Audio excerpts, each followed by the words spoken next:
ninkan wuxuu sameynayaa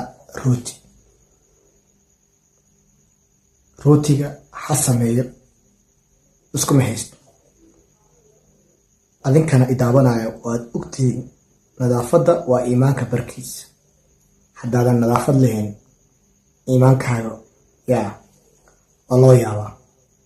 marka ninkan oo muxuu ahaa garanta tuurtay, wax walba tuuray, dhiidka ka baxaayo, shucuubta ka baxayso, waxa ka baxaayo aad u jeedaan ayaa wuxuu sameynayaa rooti.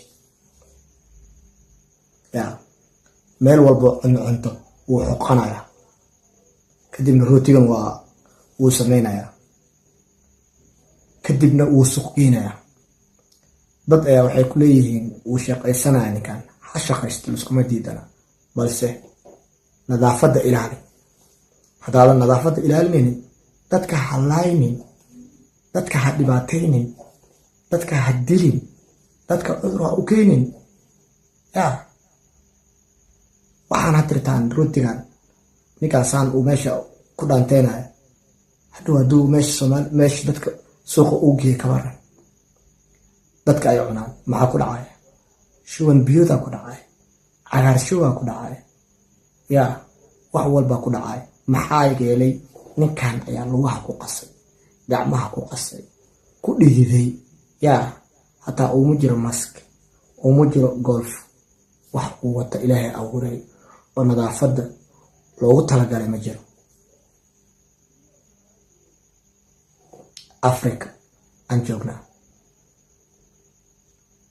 dhibaatadan annaga hadhow noo daran tahay. annaga waxay noo geysanaysaa muxuaasime dhibaato kale. haddeertaan aan iska qaban dadka noocan oo kale ah oo wax sameynayo, haddana dadweynaha ka gadaya.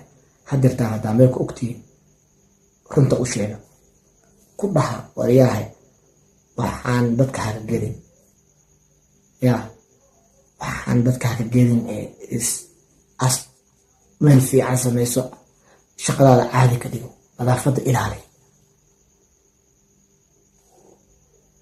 haddaadan dhihin adigaa ku dhimanaa idaawanaya.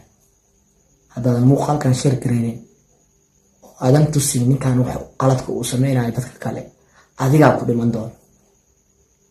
wax kaama qarna adigaa idaawanaya ayaa ku dhiman doona, ama familkaa ku dhiman doona. nadaafadda in la ilaaliyo waa xaqiiq, ama waa lagama maarmaan. haddaad isdhehaysid ninkan wuu shaqaysanayaa, maalinaad arki doontaa dhibaatada ay leedahay nadaafad darada. haddaad halkaan ila soo gaartay, waxaan kaa codsanaa inaad share, like, comment barnaamijkaad ka bixisid si uu meel fog u gaaro.